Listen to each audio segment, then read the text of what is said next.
Hello बच्चों, let's read the question. The question says fill in the blanks. हमारे पास एक स्टेटमेंट है, हमें गिवन ब्लैंक को फिल करना है। हमारी स्टेटमेंट में कहा गया है dash in 1831 discovered nucleus in the cell. हमें बताना है कि 1831 में सेल के न्यूक्लियस को किसने डिस्कवर किया था।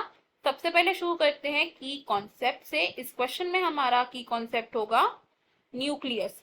न्यूक्लियस को हम कैसे डिस्क्राइब करते हैं? ये होता है एक double membrane bound cell organelle. It is a double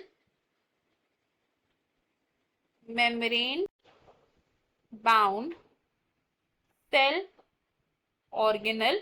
और जो न्यूक्लियस की मेम्ब्रेन होती है इसे हम क्या बोलते हैं? It is called nuclear membrane. Nuclear membrane में प्रेजेंट होते हैं कुछ पोर्स जो entry and exit of materials को परमिट करते हैं inside and outside of the nucleus. Nucleus के अंदर क्या प्रेजेंट होता है?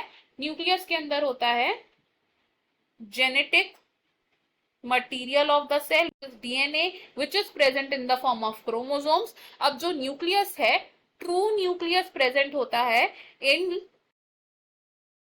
न्यूक्लियस प्रेजेंट होता है only in the eukaryotic cells, जिसमें कि न्यूक्लियस को एक मेम्ब्रेन सराउंड करती है which is the nuclear membrane. लेकिन जो